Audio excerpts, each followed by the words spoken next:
I did something desperate, something dangerous, something I'll probably be judged for.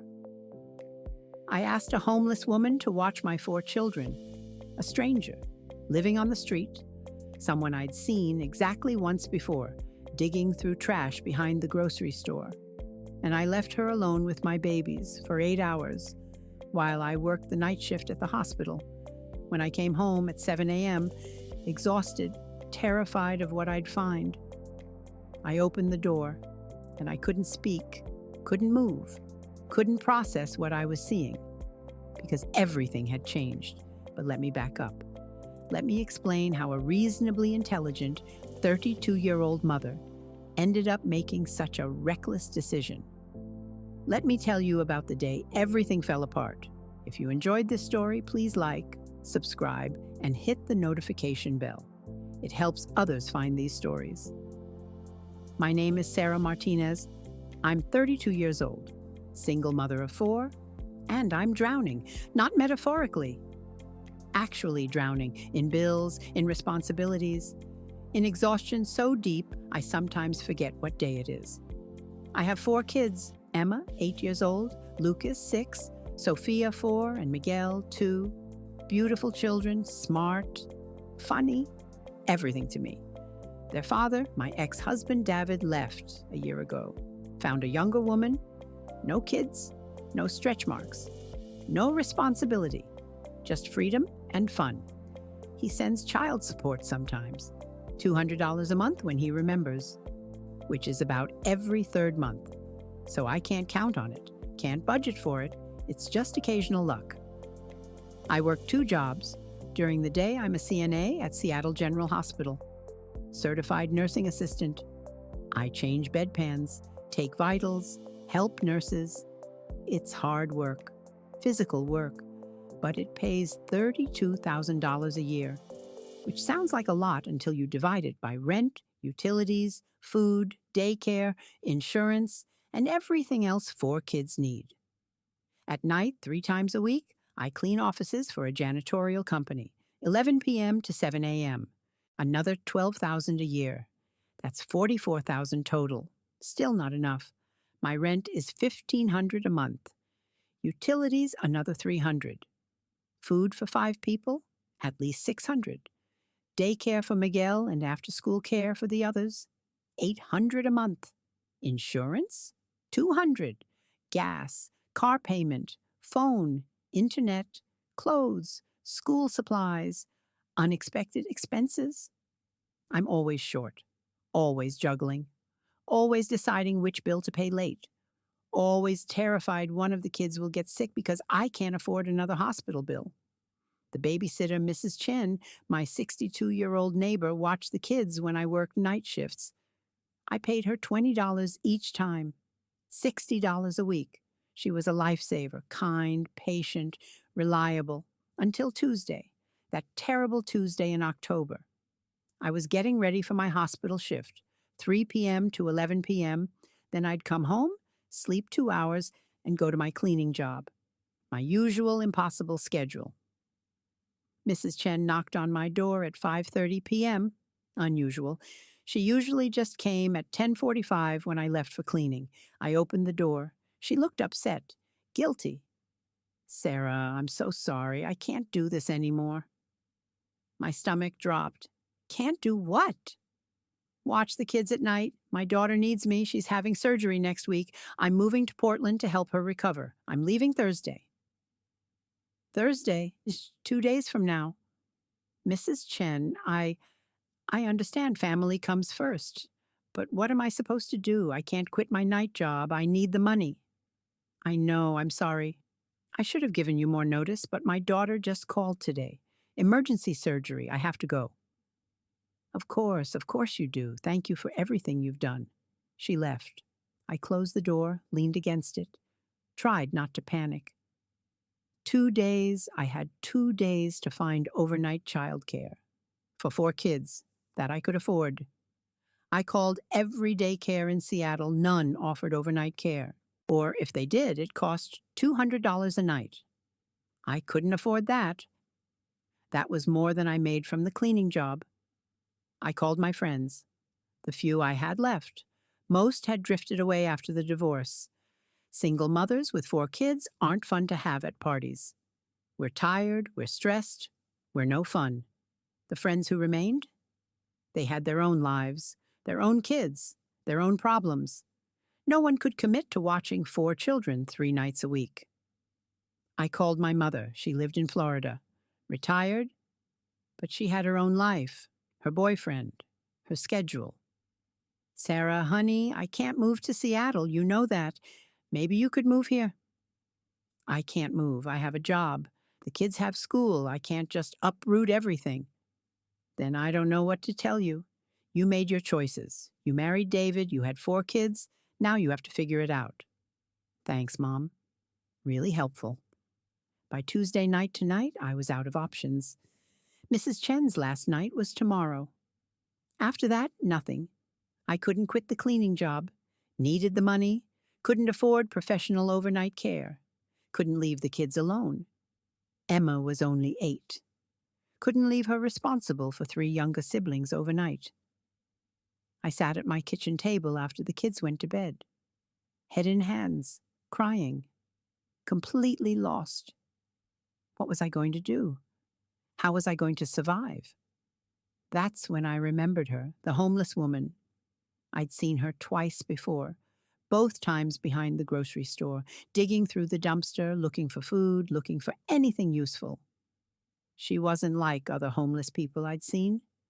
No aggressive panhandling, no yelling, no obvious mental illness or drug use. Just a quiet older woman, maybe 65, wearing layers of old clothes, digging carefully through trash, with dignity somehow, like she was embarrassed to be there. The first time I'd seen her, I'd given her $20, all I had in my wallet. She'd looked shocked. "Thank you," she'd whispered. "God bless you." The second time, a week ago, I'd been buying groceries, came out with bags, saw her by the dumpster again, gave her a loaf of bread and some apples. "Here, take these. You don't have to. Please, I want to." She'd taken them, eyes wet. "Thank you." That was it. 2 brief interactions. Maybe 5 minutes total. I didn't know her name, her story, anything about her except that she was homeless and hungry. But sitting at my table, desperate, I thought, what if I asked her? What if she said yes? She seemed harmless, gentle, grateful. Maybe she'd watch the kids. Maybe I could pay her, give her food, a warm place to sleep. Maybe it could work. Or maybe I was insane. Maybe I was so desperate I was considering something dangerous, reckless, potentially harmful to my children. But what choice did I have? Wednesday was my last shift before Mrs. Chen left. I worked at the hospital, came home at 11:15. Mrs. Chen left.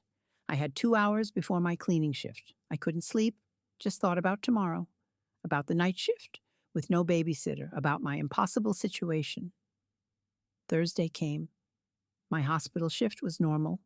Exhausting, but normal. I came home at 11. Mrs. Chen was there. The kids were asleep. "This is my last night," she said. "I'm leaving for Portland in the morning." "I know, thank you again for everything. Did you find someone else?" I'm working on it."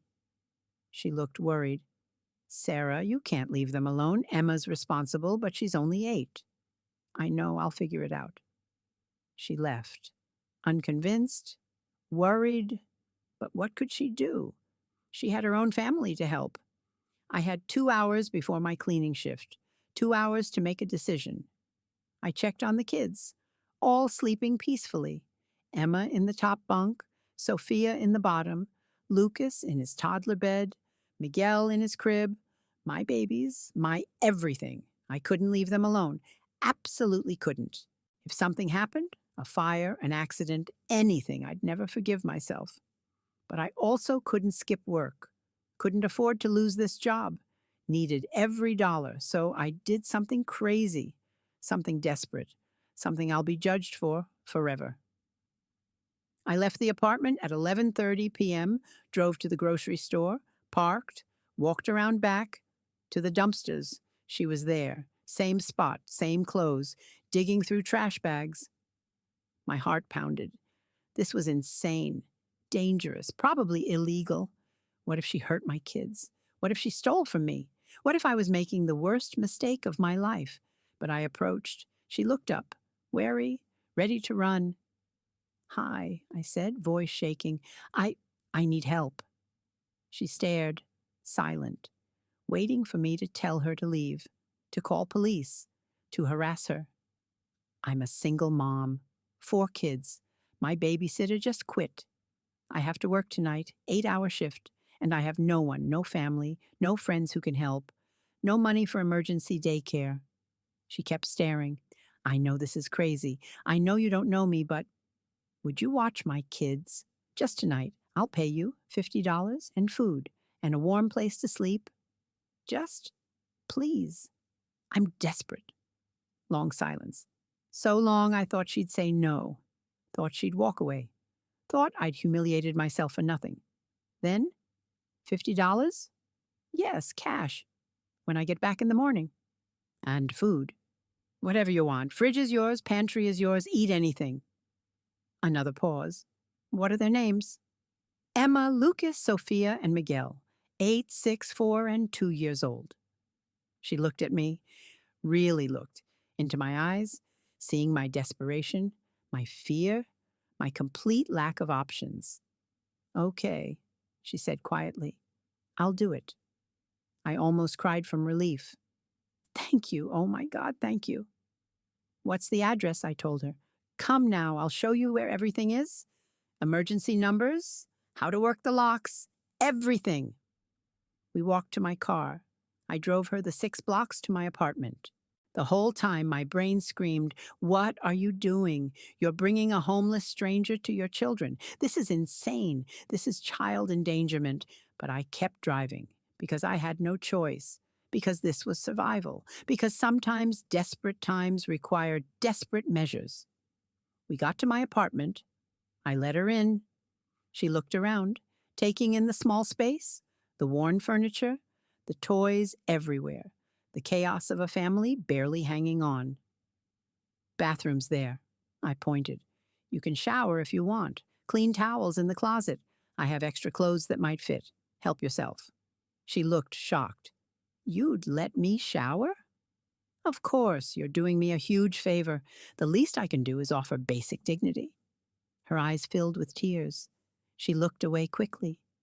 "Thank you." I showed her the kids' rooms. "Emma's in the top bunk. She's responsible. If you need help with anything, ask her. Sophia's in the bottom bunk. She's shy. Might wake up scared if she sees a stranger. Just tell her I'll be back in the morning." "Okay." "Lucas is in the toddler bed. He's a heavy sleeper.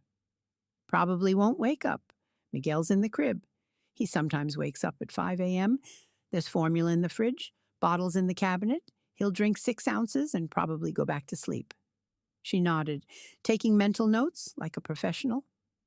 "Emergency numbers are on the fridge. My cell phone, poison control, fire department. Hospital. If anything happens, anything at all, call me immediately." "I will.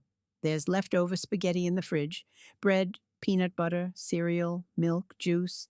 Make yourself at home." "Thank you." I looked at her. This homeless stranger I was trusting with my children's lives. "I don't even know your name." "Margaret. People call me Maggie." "I'm Sarah. Thank you, Maggie. You're saving my life right now." "You're saving mine, too." I didn't understand what she meant, not then, but I would. I checked on the kids one more time. All sleeping, peaceful, unaware that a stranger was in their home, that their mother was making a choice that could be disastrous or miraculous. Couldn't tell which yet. I grabbed my cleaning supplies from the closet, looked at Maggie. "I'll be back at 7 a.m. Here's my phone number. Call me if you need anything, and I mean anything. Don't hesitate." "I won't go do your work. The children are safe." I wanted to believe her, needed to believe her, had no choice but to believe her. I left, got in my car, drove to my cleaning job, and spent the entire 8 hours in absolute terror, What had I done? What if something happened? What if Maggie wasn't who she seemed? What if I came home to tragedy? I checked my phone every 10 minutes. No calls, no texts. That was good, right? Meant nothing bad had happened, or meant something terrible had happened and Maggie hadn't called.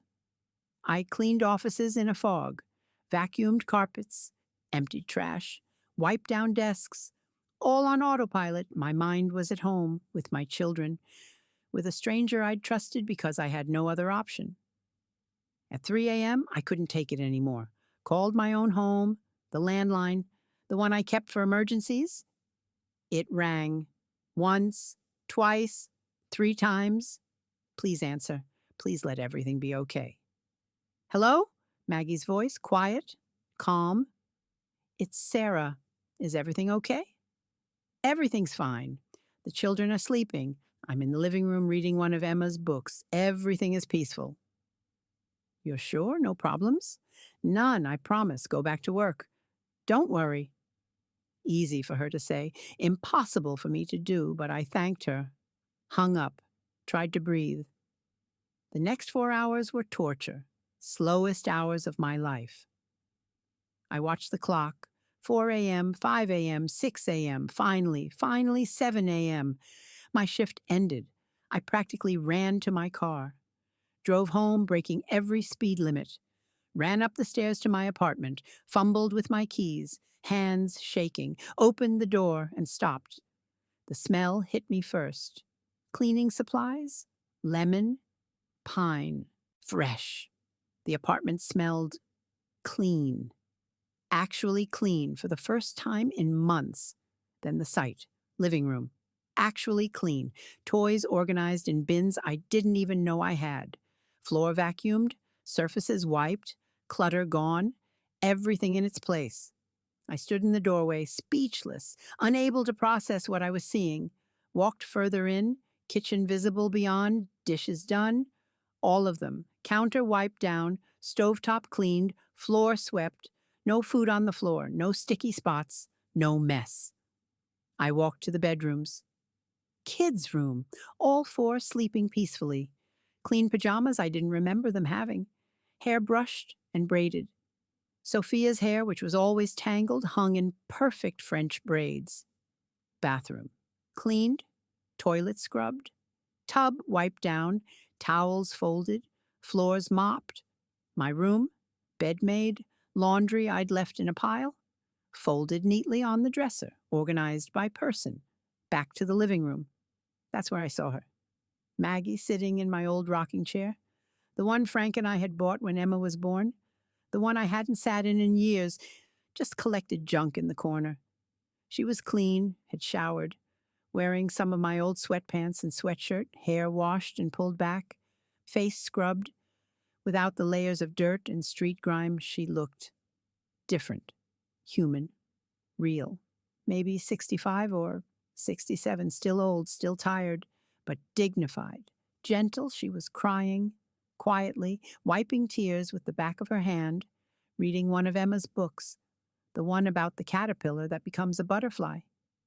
She looked up, saw me, tried to smile through tears. They're good kids, she said softly. Voice cultured, educated. Nothing like I'd expected. You're raising them well.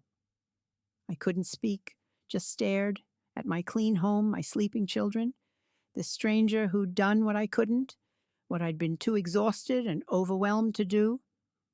My voice broke. I don't understand. She set the book down. You gave me shelter, food, warmth, trust. I did what needed doing. You cleaned my entire apartment. It was messy. Kids make messes. I didn't mind. You fed them? Spaghetti from the fridge. They ate well. Then I bathed them. Lucas didn't want to at first, but I made it a game. Sophia was shy, but warmed up. Miguel is easy. Just needed a bottle and a cuddle. You read to them? 3 stories. Emma picked them all. She's very smart, reading at a 4th grade level already. I couldn't process this. Who are you? She smiled sadly. I was a teacher. Elementary school. 30 years. Before, she trailed off, looked away. Before what? Before everything fell apart. I wanted to ask more, wanted to understand, but I was too overwhelmed, too stunned by what she'd done, by the gift she'd given me without even being asked. I need to pay you, I said, reaching for my purse. $50, that's what I promised. You don't have to. Yes, I do. You earned it. You more than earned it. I counted out $50, three 20s and 10. All the cash I had. Handed it to her. She took it. Looked at the money like it was $1,000,000. More tears fell. Thank you, she whispered. You don't know what this means. What tonight meant. What do you mean? She looked at me, blue eyes clear, intelligent, filled with emotion. For 3 years I've been nothing. Not a person, not someone who matters, just trash. Just something people step over or ignore or tell to move along. But tonight I was needed, I was useful, I was me again. So thank you for reminding me I'm still human. I started crying too, couldn't help it. This woman, this stranger I'd taken a desperate chance on, had given me more than childcare. She'd given me hope, proof that people are good, that kindness exists, that sometimes crazy risks pay off. Can you? I hesitated. Can you come back tomorrow night? Same arrangement. I'll pay you, feed you. You can shower, sleep here if you want. She looked shocked. You'd trust me again? You just proved you're trustworthy, more than trustworthy. You're amazing. Please, I need help, and it seems like maybe you need this too. She nodded, fresh tears. Yes, I'd like that very much. Okay, tomorrow night, 11 p.m., I'll leave the door unlocked. Let yourself in. I'll be here. She gathered her things, the few possessions she'd had in a plastic bag, headed for the door. Maggie? She turned. Thank you for everything, for saving me. You saved me first. She left, and I stood in my clean apartment, surrounded by the evidence of her care, and cried. Big, ugly, exhausted, grateful tears. The next night, Maggie came back. Exactly at 11 p.m. Let herself in quietly. I was ready to leave for work. Thank you for coming, I said. Thank you for asking me back. I left, worked my shift. This time without terror, with peace, knowing my kids were safe, cared for, by someone who seemed to genuinely care. Came home at 7 a.m., apartment clean again, kids sleeping peacefully, Maggie reading in the rocking chair. We developed a routine. 3 nights a week, Maggie would arrive at 11, watch the kids while I worked, clean the apartment, care for them. In the morning, I'd pay her $50. She'd leave. Come back the next shift night. After 2 weeks, I asked her, Maggie, where do you go during the day? Where do you sleep? She hesitated. Different places. Shelters when there's room, under bridges, in parks, wherever seems safe. My heart broke. This woman who took such good care of my children lived on the streets, slept rough, faced danger every day. I took a breath. Would you want to stay here, like live here? I don't have a separate room, but the couch folds out. You could have that, privacy, safety, and you could watch the kids more. During the day sometimes, I could pay you more. Not a lot, but something. She stared at me. You'd let me live here with your children. You've proven yourself. You're kind, careful, good with them. They like you. Emma asked yesterday when Miss Maggie was coming back. And honestly, I need more help. I'm drowning. 2 jobs, 4 kids. I'm barely surviving. If you lived here, watched them sometimes during the day, I could sleep, actually sleep. That would change my life. I don't want to be a burden. You wouldn't be. You'd be helping, saving me. Again, please, consider it. She considered. For a long moment. Then, yes. I'd like that very much. That weekend, Maggie moved in, which wasn't much, just her plastic bag of possessions. But, symbolically, everything. I cleared space in the closet, gave her some of my clothes. We were similar sizes, set up the fold out couch with sheets and blankets, made it as comfortable as possible. "This is yours," I said. "Your space, your home." She cried again, seemed to cry a lot those first weeks. Years of held back emotion pouring out. The kids adapted quickly. Emma loved having another adult around, someone who helped with homework, who braided hair, who listened. Lucas loved that Maggie played with him, actually got on the floor and played trucks and dinosaurs. I never had energy for that. Sophia bonded with Maggie instantly. The shy 4-year-old who usually clung to me started seeking out Maggie, sitting in her lap, asking her to read stories. Miguel at 2 didn't know any different, just knew Gamma, gave bottles and cuddles, and sang old songs. Within a month, Maggie was essential, not just a babysitter, a family member. The kids called her Grandma Maggie. She called them my babies. With Maggie there, I could sleep during the day. Actually sleep full 8 hours, instead of 4 hours broken by worry and responsibility. With Maggie there, the apartment stayed clean. Not spotless, but maintained. Livable, comfortable. With Maggie there, the kids ate better. She cooked real meals. Not just microwave dinners and mac and cheese, actual food, vegetables, proteins, balanced meals. My life transformed. From drowning to surviving, from surviving to almost thriving. 3 months after Maggie moved in, I asked her what I'd been curious about since the beginning. "Maggie, how did you end up homeless, if you don't mind me asking?" We were having coffee late night after the kids were asleep. Just us. The question I'd been afraid to ask. She sighed. "It's a long story. I have time if you want to share." She did, and I learned why she cried so much, why finding my family meant so much to her. "I was married for 40 years, she began. "To John Sullivan. We met in college, married at 23, had 2 kids. David and Lisa, raised them, watched them grow, became empty nesters together. Where are they now?" Her face darkened. "That's part of the story. 5 years ago, John was diagnosed with early onset Alzheimer's. He was only 62, too young, but it was aggressive. Within a year, he didn't know who I was."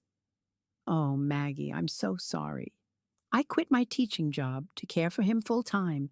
He needed constant supervision, couldn't be alone. I was exhausted, but I loved him. It's what you do." She paused, sipped coffee, gathering strength to continue. "The medical bills were devastating, his medications, the supplies. Eventually, we had to hire help, aides, nurses. It drained our retirement savings, then our regular savings. Then we had to take out a second mortgage." "Your children didn't help?" "David lived in New York. High-powered lawyer, said he was too busy. Sent money occasionally, but rarely visited. Lisa lived in Portland. She came more often, but she had 3 kids, a husband, her own life." "That must have been hard." "It was, but I managed. For 3 years. Then John died. At home, in his sleep, which was a blessing, really. He wasn't suffering anymore. But you were left with debt. So much debt. Medical bills I couldn't pay. The second mortgage, I tried to keep the house. But I couldn't. Not on Social Security alone, the bank foreclosed." "What about your children? Couldn't they help?" Her voice went bitter. "David said I should have managed money better, that I'd made poor financial decisions." Lisa said she'd love to help, but she was stretched thin with her own family. Neither offered to let me live with them. Didn't want to burden their lives. My heart ached for her. "So you ended up on the streets?" "Not immediately. I lived in my car for a while, a 2003 Honda Civic. Parked in different places each night. Tried to stay clean, stay safe. But eventually, the car was repossessed. Couldn't keep up payments. And then? Then shelters, when there was room. Streets, when there wasn't. It's been 3 years. 3 years of being invisible, of people pretending I don't exist, of losing myself, becoming just nothing until I found you. Until you trusted me, gave me purpose, let me be useful again, let me be Maggie again instead of just that homeless woman? I reached across the table, squeezed her hand. You're not nothing. You're family now. You know that, right? She squeezed back, crying again. Thank you. You saved my life. Literally. I was losing hope, thinking about dark things. Then you appeared, desperate and kind and willing to take a chance. And you gave me a reason to keep going, we both cried, sitting at my kitchen table at midnight. Two women who'd saved each other without realizing it. 6 months after Maggie moved in, something miraculous happened. Lisa, Maggie's daughter, called. Maggie had given her my number as an emergency contact. Lisa hadn't called in 3 years, but she called that Tuesday. I answered. Hello? Is this Sarah Martinez? Yes, this is Lisa Sullivan. I'm Margaret Sullivan's daughter. Is my mother there? Yes, hold on. I handed Maggie the phone. It's Lisa. Maggie's face went pale. She took the phone with shaking hands. Lisa? I left the room, gave her privacy, but I could hear through the door. I'm fine. Yes, I'm staying with a family. They're wonderful to me. No, I'm not on the streets anymore. You want to see me, Aki? Yes, I'd like that. She hung up, came out, crying. Of course. Lisa wants to visit this weekend. She said she's sorry that she's been talking to a therapist about our relationship, about how she handled Dad's death, about abandoning me. That's wonderful. I'm scared. What if she just disappoints me again? Maybe she will, but maybe she won't. Maybe people can change, can grow, can realize their mistakes and fix them. Lisa visited that Saturday, brought her husband and 3 kids. They met at a park. I took my kids so Maggie could have time with her family. When Maggie came home that evening, she looked lighter, younger, hopeful. How was it? I asked. Good, really good. Lisa apologized for everything, for abandoning me, for blaming me about Dad, for not helping. She's in therapy, working through guilt, and she wants to rebuild our relationship. That's amazing. She invited me to Thanksgiving at her house with her family. Are you going? I am, but I'll be back the next day. This is my home now. You're my family too. Thanksgiving came. Maggie went to Lisa's, spent the day with her daughter and grandchildren, reconnecting, healing. She came back Friday morning, smiling, happy. It was good, hard but good. We have a lot to work through, but we're trying. I'm so proud of you. I'm proud of us. You gave me the stability to reconnect with Lisa. You gave me a place to stand while I rebuilt. I'll never forget that. 1 year after Maggie moved in, we had our own Thanksgiving at our apartment. My 4 kids, Maggie, and Lisa's family came too. Plus, Mrs. Chen, who'd moved back from Portland after her daughter recovered. 10 people crammed in my small apartment, laughing, eating, being family. Emma asked Maggie to say grace. She did, holding back tears. Dear God, thank you for this family, this beautiful, unconventional, miraculous family.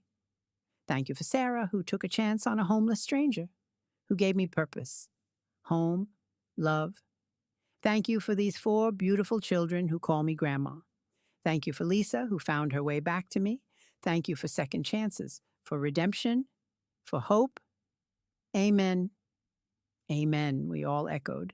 I looked around the table, at my kids, at Maggie, at Lisa, at the family we'd built from desperation and trust and kindness, and I thought, that desperate choice I made, asking a homeless stranger to watch my kids, was the best decision I ever made. Not because it was smart. It wasn't. It was reckless, dangerous, potentially disastrous. But because sometimes you have to take a leap of faith. Sometimes you have to trust. Sometimes you have to risk everything for a chance at something better. I did, and I found family, real family, Not blood, but choice, love, commitment. Maggie didn't just babysit. She saved me, supported me, loved my children, became their grandmother, became my friend, my family. And I didn't just give her a job, I gave her purpose, dignity, home, family, a reason to keep going. We saved each other. Two desperate women, meeting at exactly the right moment, taking a chance, building something beautiful from chaos and need. Now, 2 years later, Maggie still lives with us. The kids are 9, 7, 5, and 3. They don't remember a time without Grandma Maggie. To them, she's always been family. I was able to quit the cleaning job. With Maggie watching the kids during the day, I could pick up extra hospital shifts, make more money, sleep normal hours, live a normal life. We're still poor, still struggling sometimes, but we're surviving, thriving even, because we have each other, because we're family. People ask if I ever regret that choice. Trusting a homeless stranger with my children. Never, not once, because that reckless choice gave me everything. It gave my kids a grandmother, someone who loves them unconditionally, who supports them, who shows up.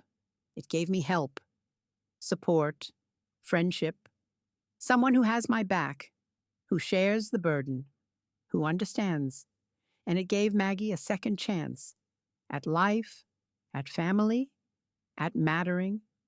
Sometimes the best families aren't born, they're built from desperation, from trust, from kindness, from people who need each other and choose each other and commit to each other. That's what we did. That's what we are. A family built on a desperate choice, a miraculous outcome, and love that grew from unlikely soil. If you're in a desperate situation, if you're drowning, struggling, barely surviving, I want you to know sometimes the answer comes from unexpected places. Sometimes help comes from unlikely sources. Sometimes the people you'd least expect turn out to be exactly what you need. Don't be afraid to ask for help. Don't be too proud. Don't suffer alone. Take chances. Trust your instincts. Reach out. You might be surprised by who reaches back. I was. And it changed my life, changed Maggie's life, changed my children's lives, all because I was desperate enough to ask a homeless woman for help. And she was kind enough to say yes. Best decision I ever made. But let me tell you more about those early weeks. Because it wasn't all smooth, wasn't all instant family and perfect harmony. Real life is messier, more complicated, more beautiful because of its imperfections. The first morning after Maggie watched the kids, Emma woke up confused, came out to the kitchen where I was making breakfast, saw the clean apartment, the toys organized, everything different. Mommy, what happened? What do you mean, sweetie? The apartment, it's clean. Who cleaned it? Miss Maggie, the lady who watched you last night, remember? Emma thought. The trash lady? I winced. She's not a trash lady, Emma. She's a person who fell on hard times. And she's very kind. She's going to help us sometimes. She cleaned while we slept? Yes. And she braided Sophia's hair? Yes. Emma processed this. 8-year-old logic working. Is she coming back? Would you like her to? She was nice. She read us 3 stories, and she didn't get mad when Lucas spilled juice. Then yes, she's coming back. Good, I like her. That was Emma's blessing, my responsible oldest. If she approved, the others would follow. Lucas woke up next, bounced into the kitchen, full of energy like always. Mommy, the nice lady said I could have pancakes next time. Can she make pancakes? If she wants to, sure. She's funny. She did voices for all the characters in the dinosaur book. Sophia woke up quietly, clingy as usual, but instead of just clinging to me, she asked, "Where's Miss Maggie?" She went home, baby. I miss her. She sang me a song about a bird. She'll be back tomorrow night. Good, I want her to sing again. Even Miguel at 2 seemed affected. Kept saying, "Gamma, gamma," which I realized was his attempt at Maggie. The kids had bonded instantly, in one night, with a stranger. Because children are smarter than adults sometimes, they see hearts, not circumstances. They knew Maggie was safe, kind, good. That day I slept, really slept, for 6 hours straight. Woke up feeling almost human, almost capable of handling my life. That night I went to work with actual hope. Maggie would be there, my kids would be safe, cared for by someone who'd proven herself. Came home to another clean apartment, more sleeping children, Maggie in the rocking chair reading. "How was your shift?" she asked. "Better." Because I wasn't terrified. Because of you. The children were lovely again. Lucas told me about school. Apparently there's a boy named Mason who's very mean. We discussed how to handle bullies. I smiled. "Lucas told you about Mason?" He did. We role-played some responses. Gave him tools. I hope that was okay. More than okay. That's parenting. Thank you. She looked pleased. I enjoyed it. Felt like teaching again. Those early weeks, we established routines. Maggie would arrive at 11 p.m. I'd brief her on any issues. Emma had homework. Lucas had a field trip. Sophia had a doctor's appointment. Miguel was teething. She'd nod, make mental notes, handle everything with calm competence. In the morning, she'd report back, like a shift nurse handing off to the next nurse. Emma finished her math homework, needed help with word problems, but figured it out. Lucas is excited about the zoo tomorrow. Sophia's ear seems fine, but monitor it. Miguel's tooth broke through. He was fussy around 3 a.m., but settled with a cold teething ring. Professional, thorough, like she'd been doing this forever. After 2 weeks, my neighbors noticed. Mrs. Park from across the hall, Korean woman, 60s, nosy but kind. "Sarah, I saw an older woman leaving your apartment this morning. Is everything okay?" "Everything's fine. She's helping with the kids." "She looked homeless? No offense." "She was homeless. Now she's helping me. She's wonderful with the kids." Mrs. Park looked concerned. "You're trusting a homeless person with your children?" "I'm trusting a good person who happened to be homeless. There's a difference." "I just worry for your safety, for the kids." "I appreciate that, but we're fine, better than fine. Maggie is a blessing." Mrs. Park didn't look convinced, but she didn't report me to CPS or anything, just watched carefully, judging, waiting for disaster. But disaster didn't come, only improvement. My kids thrived. I slept better, worked better, lived better. After a month, I asked Maggie the big question, the one I'd been building up to, the one that would change everything. "Maggie, would you want to live here? Permanently?" We were having our late-night coffee, our ritual. After the kids slept, before I crashed, she froze, cup halfway to her mouth. "Live here?" "Yes. Move in. I'll pay you. Not a lot. I don't have a lot, but something. 300 a month plus room and board. You'd watch the kids when I need you, help with cleaning and cooking, be part of our family." $300 a month plus room and board. That's too much. You can't afford that. "I can if I budget right, and honestly, you're worth more, but it's what I have." "Sarah, you've already given me so much. Food, shelter, purpose." "I don't need money." "Yes, you do. Everyone needs money, dignity, independence, a safety net. Please, let me do this. Let me make this official." She thought about it. Long silence. Then, "Yes, I'd love to live here. With you and the kids. As family." "As family," I agreed. That weekend, Maggie officially moved in, which wasn't much. She still only had her plastic bag of belongings, but we made it special anyway. Emma helped set up the fold-out couch. "This is Grandma Maggie's bed.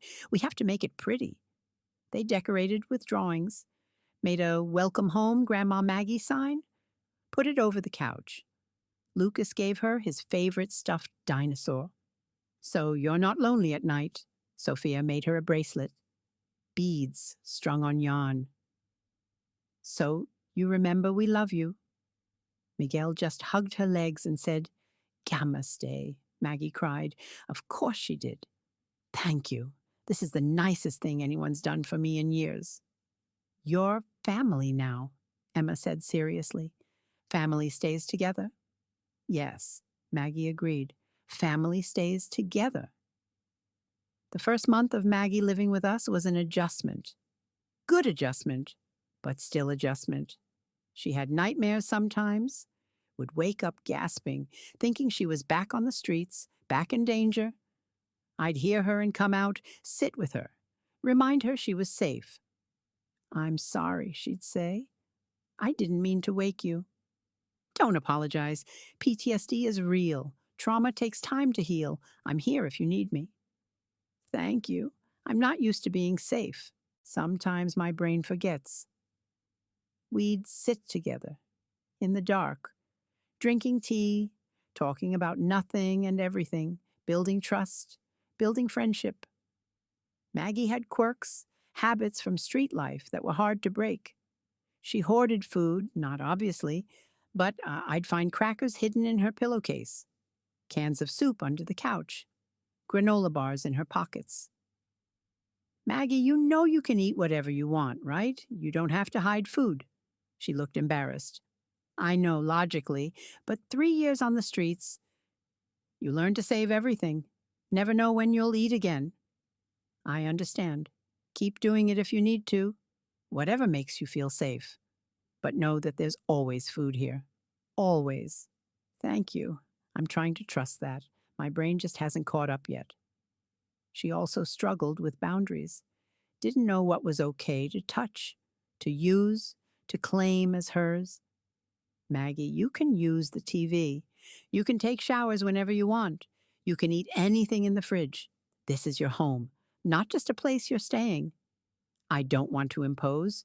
You're not imposing. You're living here. There's a difference. Please, make yourself comfortable. Gradually, she did. Started claiming space.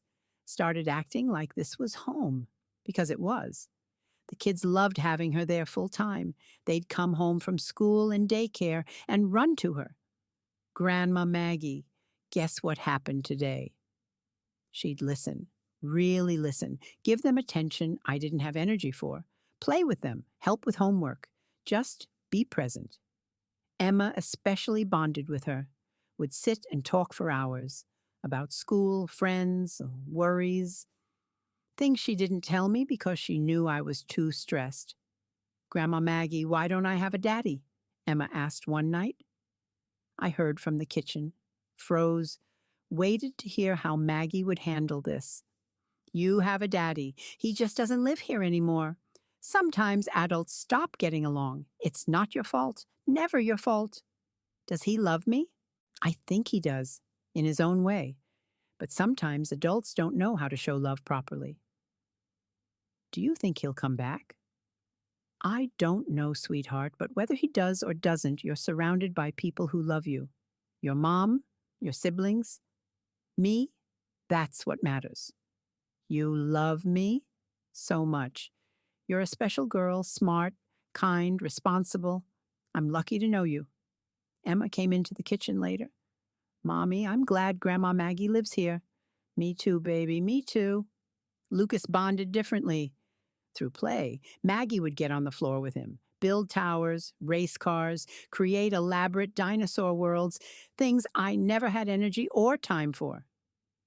Grandma Maggie, you're the bestest, Lucas would say.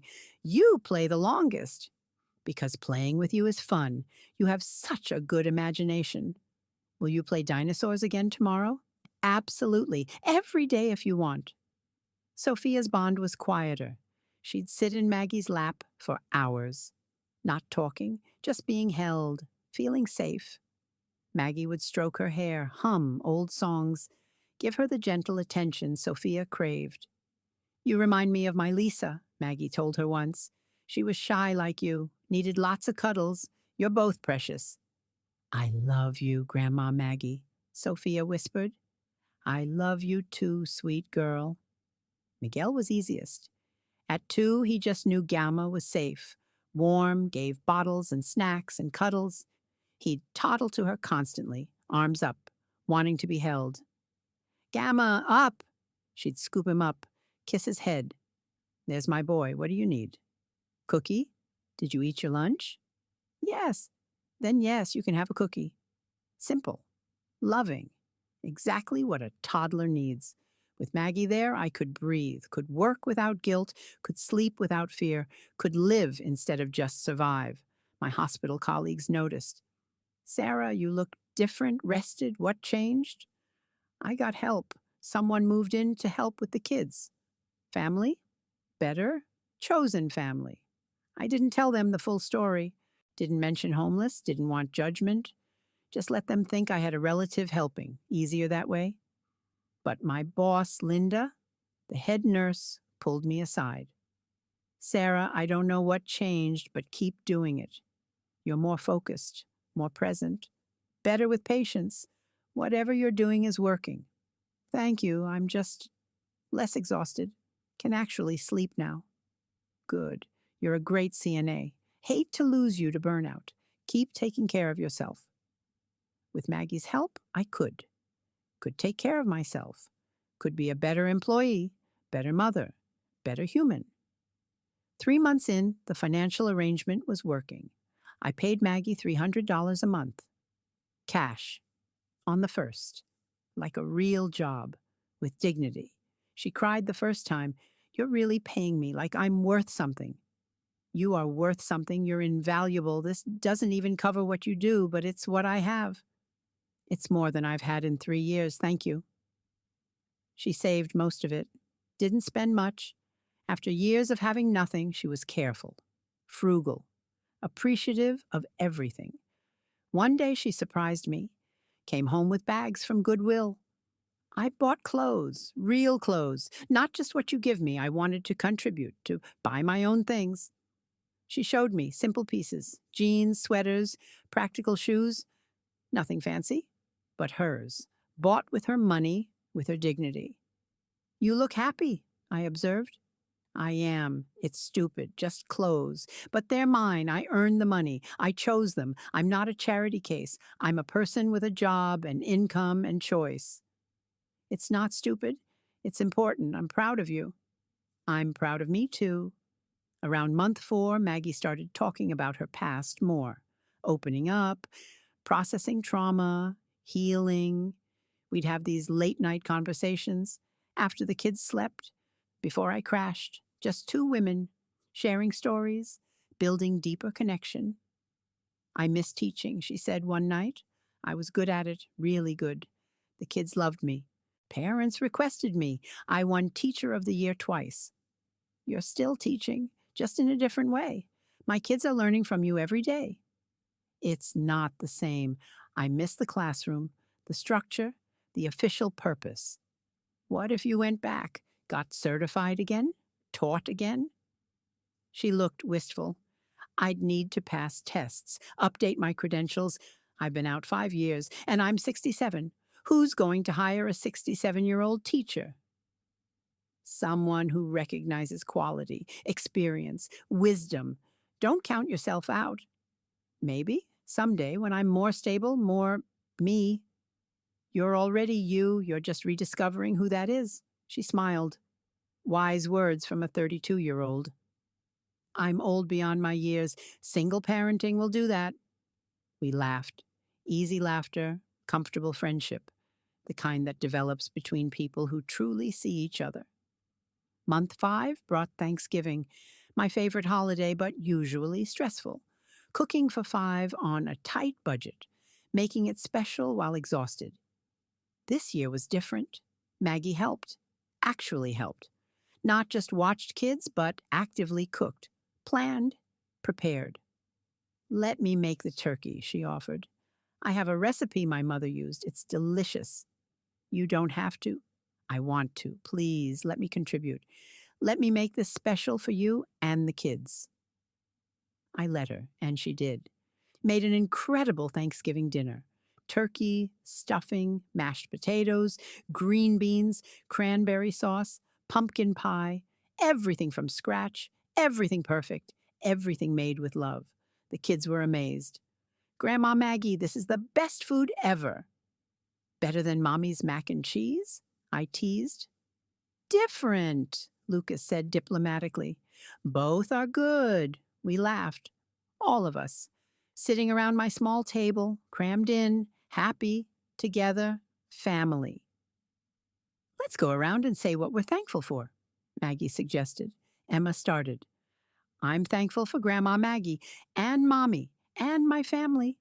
Lucas, I'm thankful for dinosaurs and pancakes and Grandma Maggie.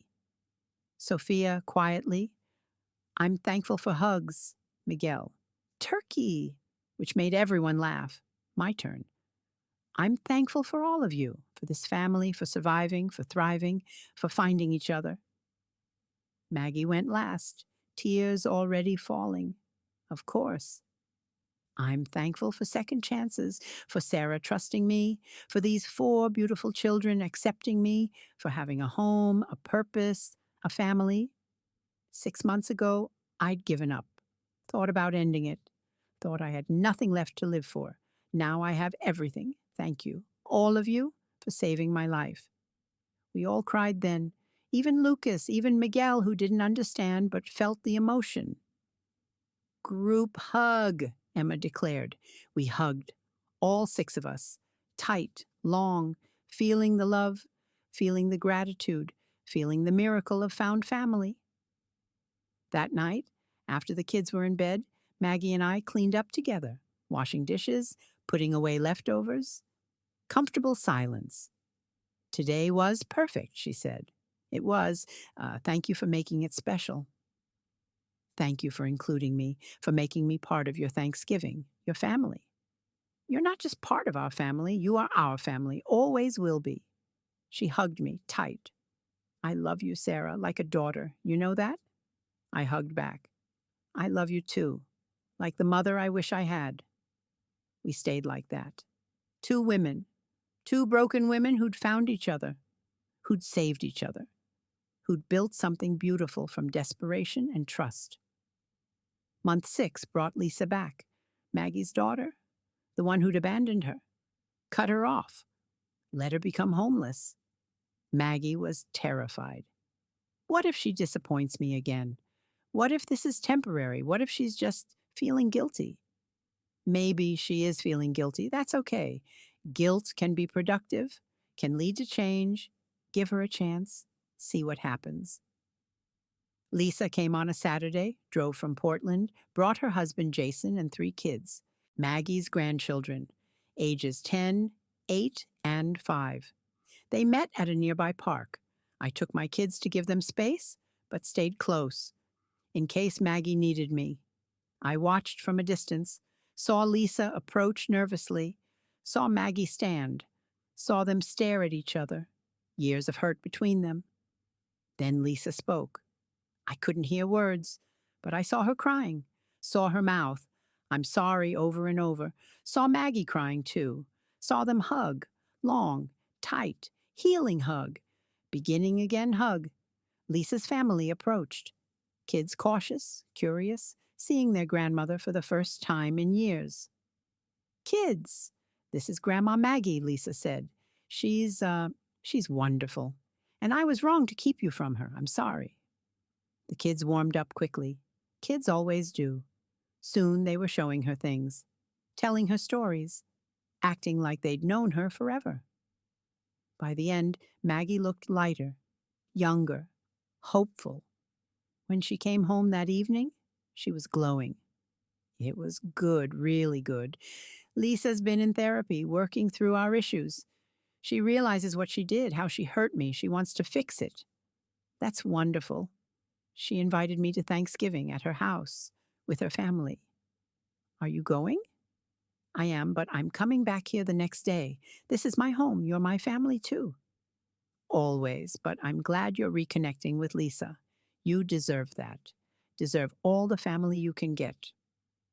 I'm lucky. I have two families now, yours and Lisa's. After having none, it's overwhelming in the best way. The reconciliation with Lisa continued. They talked weekly, visited monthly, slowly rebuilt what had been broken.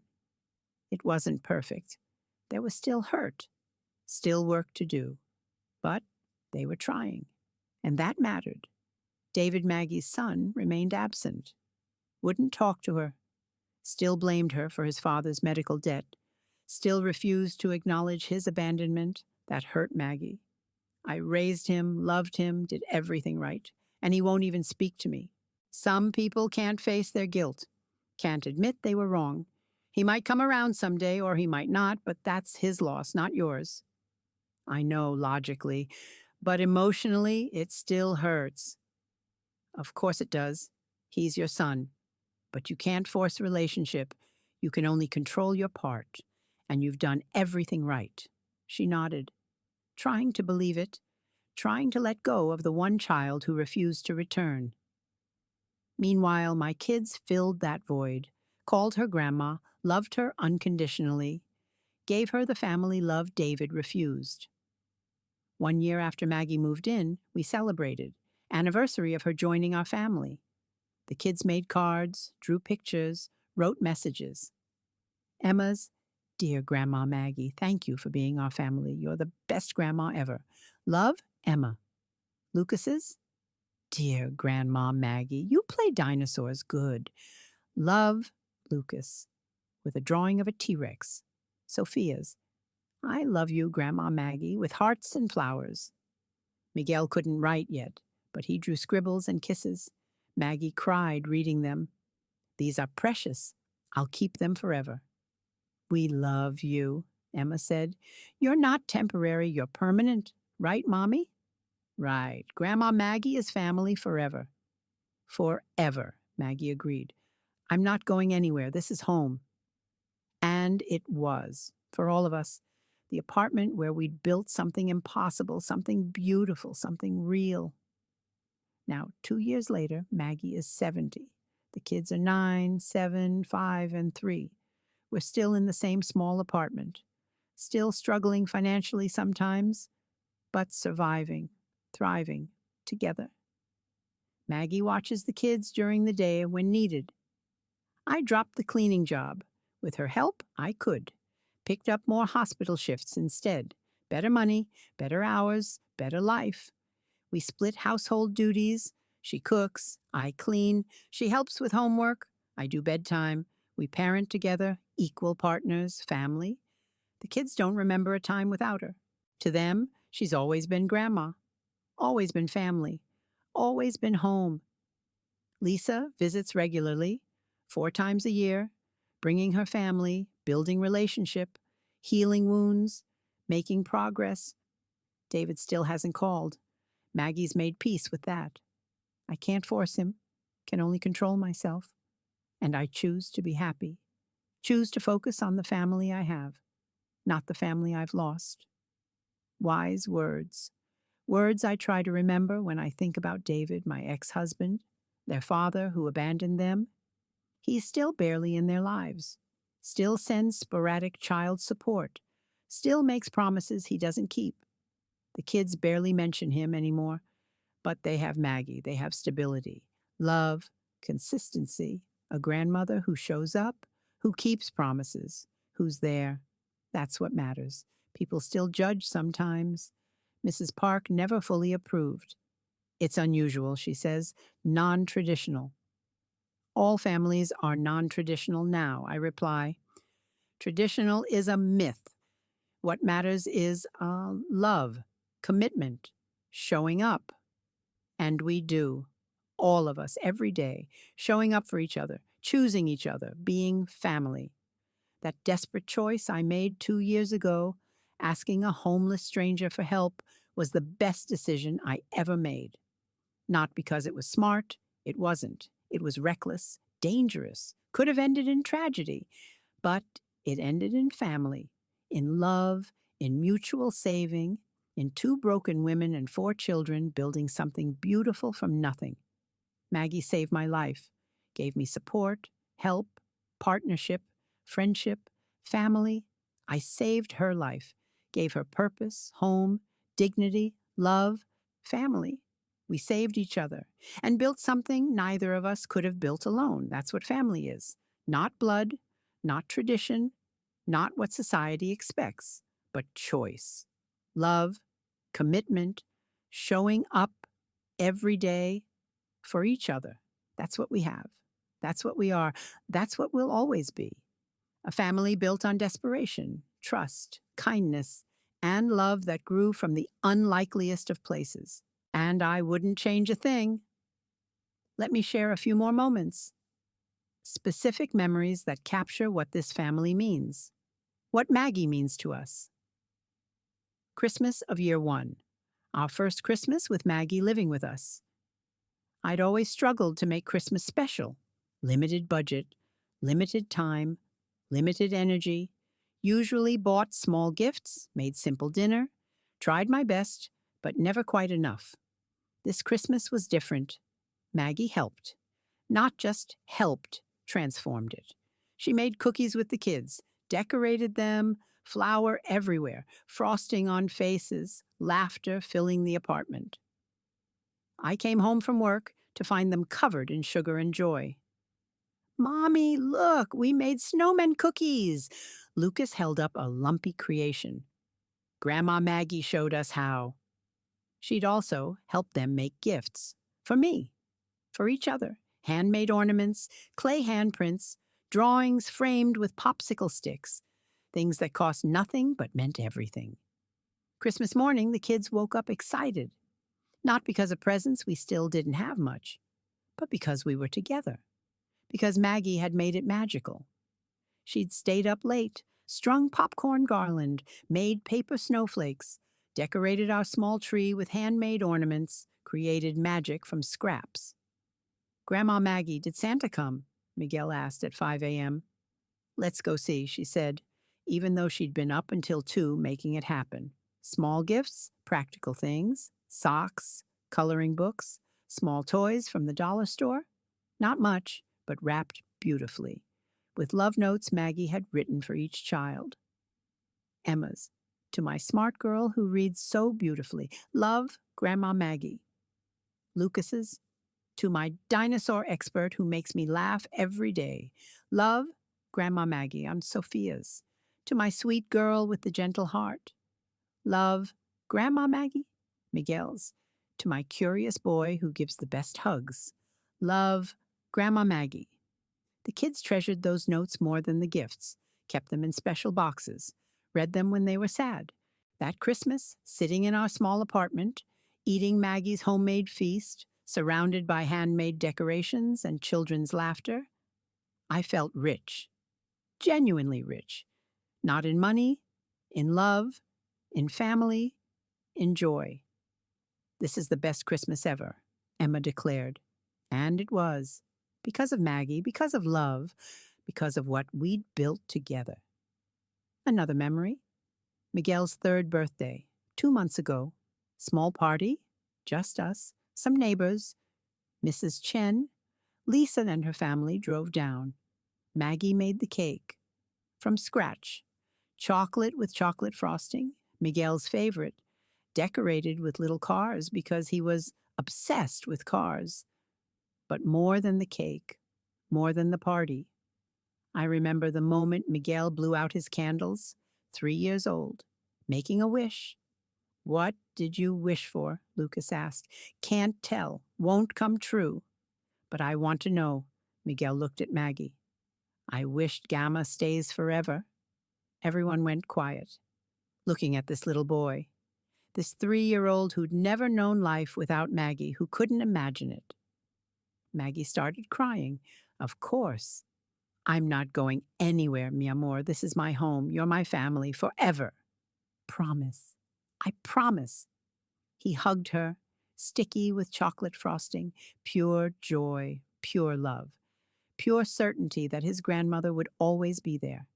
And she would be. We both knew it. No matter what, this was permanent. This was family. Then there's the moment from just last month, when my ex-husband David showed up. Unannounced, unexpected, unwelcome. I hadn't seen him in 18 months. He drifted further and further. Fewer calls, fewer payments, fewer broken promises. Eventually just gone. But he showed up.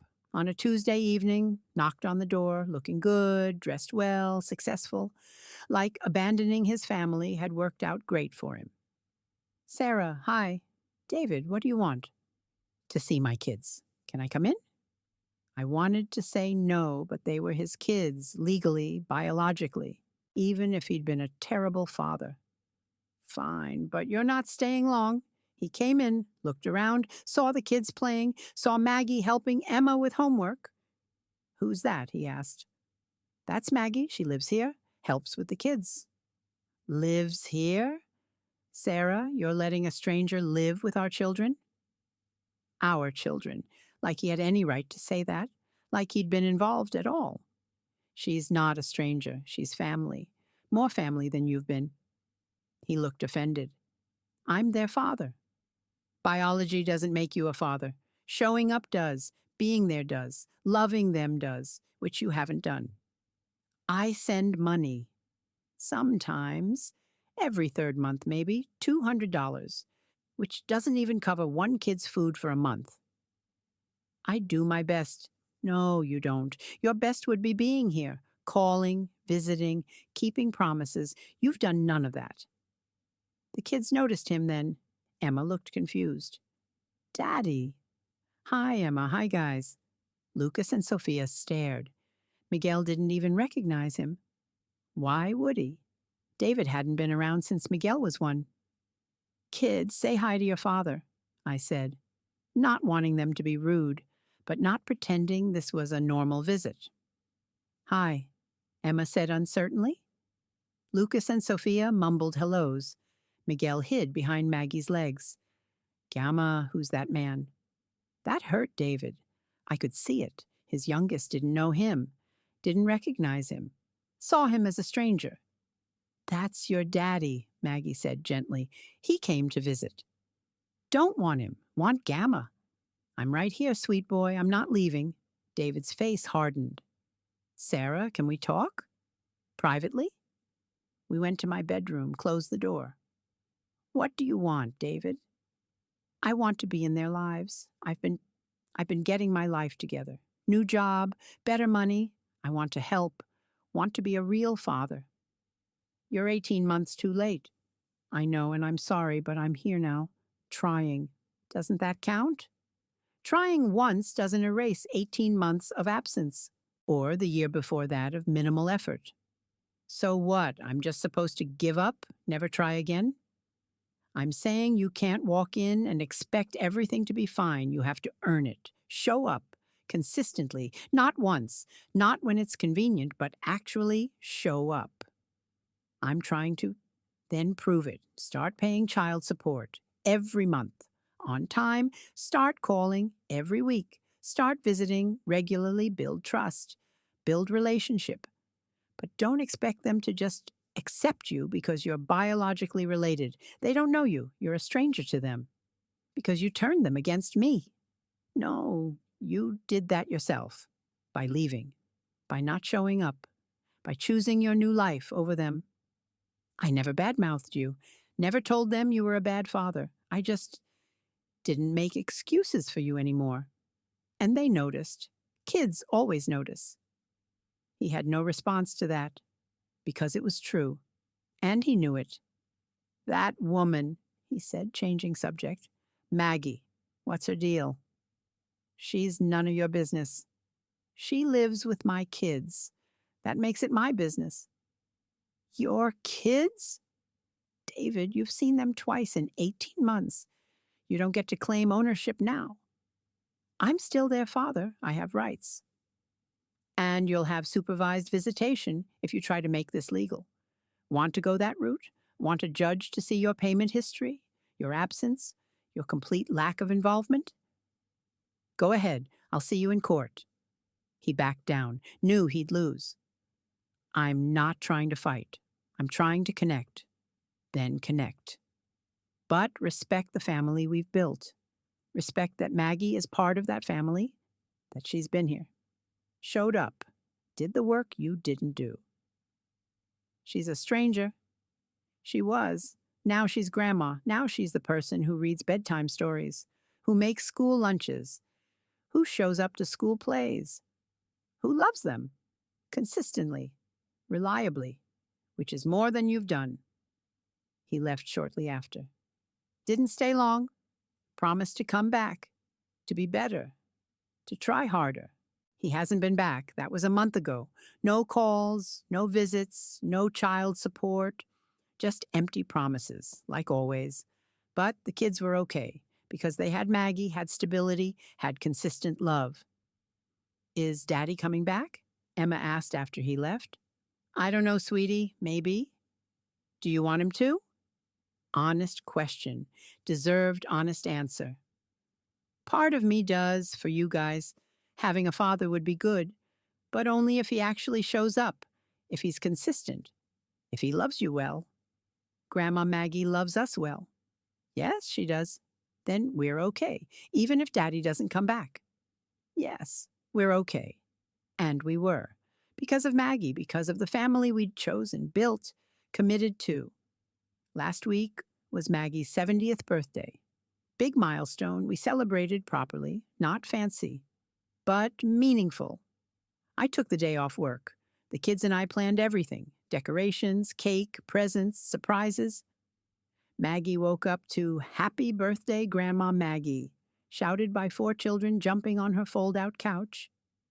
You're 70? Lucas shouted. That's so old. Lucas, Emma chided. That's rude.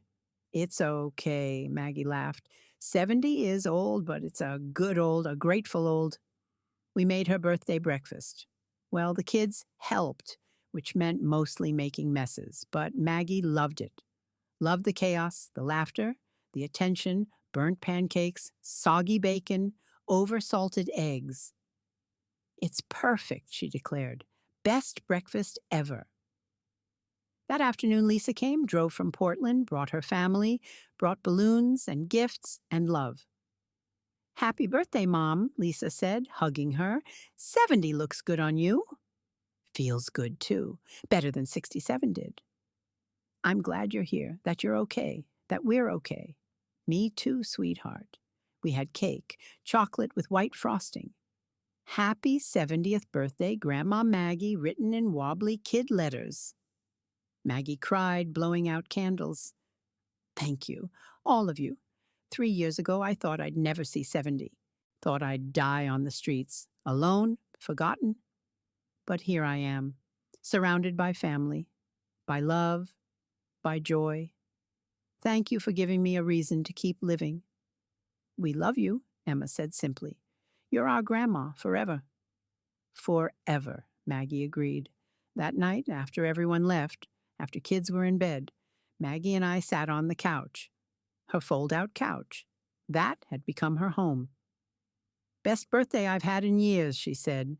Good, you deserve it. Sarah, can I tell you something? Always. 3 years ago, when you asked me to watch your kids, I almost said no. I was so broken, so convinced I had nothing to offer, that I'd just mess it up, hurt them somehow, be a danger. But you said yes. I did, because I was curious, because $50 was a fortune, because I hadn't slept indoors in months, but mostly because you looked desperate, and I remembered being desperate, and I wanted to help. You did. More than help. You saved me. You saved me first, by trusting me, by seeing past the homeless exterior, by giving me a chance, by treating me like a human.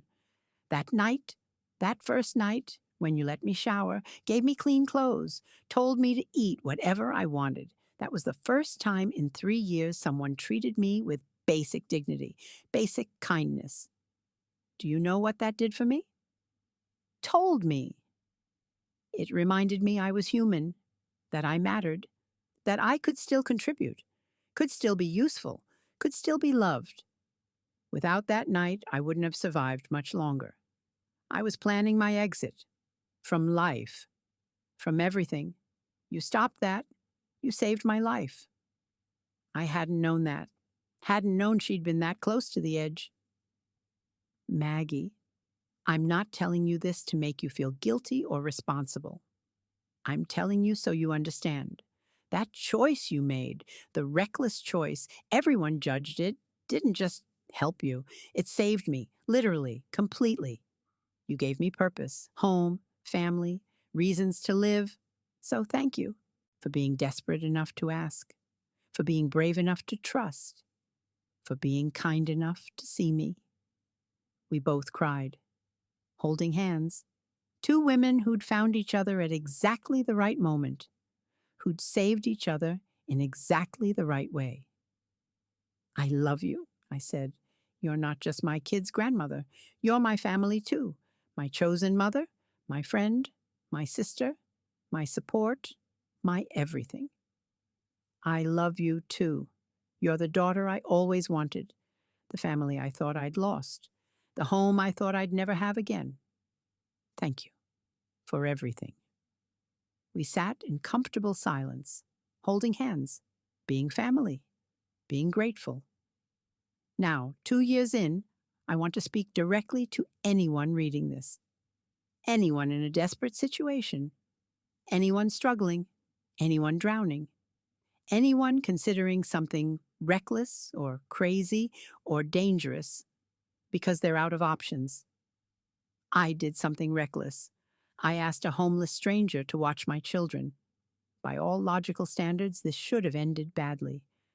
I should have come home to tragedy, to theft, to harm, to disaster. But I didn't. I came home to hope, to help, to family, to the best thing that ever happened to us. Why am I telling you this? Not to encourage reckless behavior, not to suggest you should throw caution to the wind, not to say trust everyone, but to say sometimes you have to take chances. Sometimes you have to trust your instincts. Sometimes you have to be brave enough to ask for help from unexpected sources in unexpected ways. I was drowning, literally drowning. 2 jobs, 4 kids, no help, no support, no safety net. One more crisis and I'd have gone under. Completely. Asking Maggie for help wasn't smart, but it was necessary.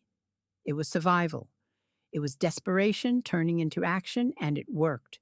Not because I was lucky, not because I was blessed, but because I chose to see a person. Not circumstances, not appearances, not judgments. A person. A human being who might be kind, who might help, who might be exactly what I needed. Maggie wasn't just a homeless woman. She was a teacher, a mother, a person with skills, experience, wisdom, love, who'd fallen on hard times, who'd lost everything through circumstances beyond her control, who was still good, still capable, still worthy. I saw that. Or maybe I just hoped for it. Either way, I took a chance, and it changed everything. If you're struggling, if you're desperate, if you're out of options, don't give up. Don't assume you're alone. Don't think there's no help.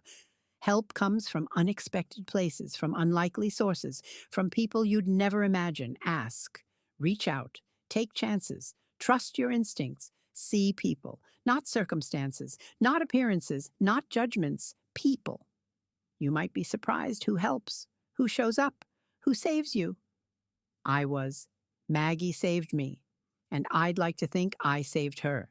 We saved each other, built family from desperation, created home from nothing. You can too, in your own way, with your own unlikely sources, your own unexpected help. Just be brave enough to ask, to trust, to try. That's what I did, and it gave me everything. A family built on trust, kindness, desperation, and love that grew from the unlikeliest of places. That's what we are. That's what we'll always be. And I wouldn't change a single thing.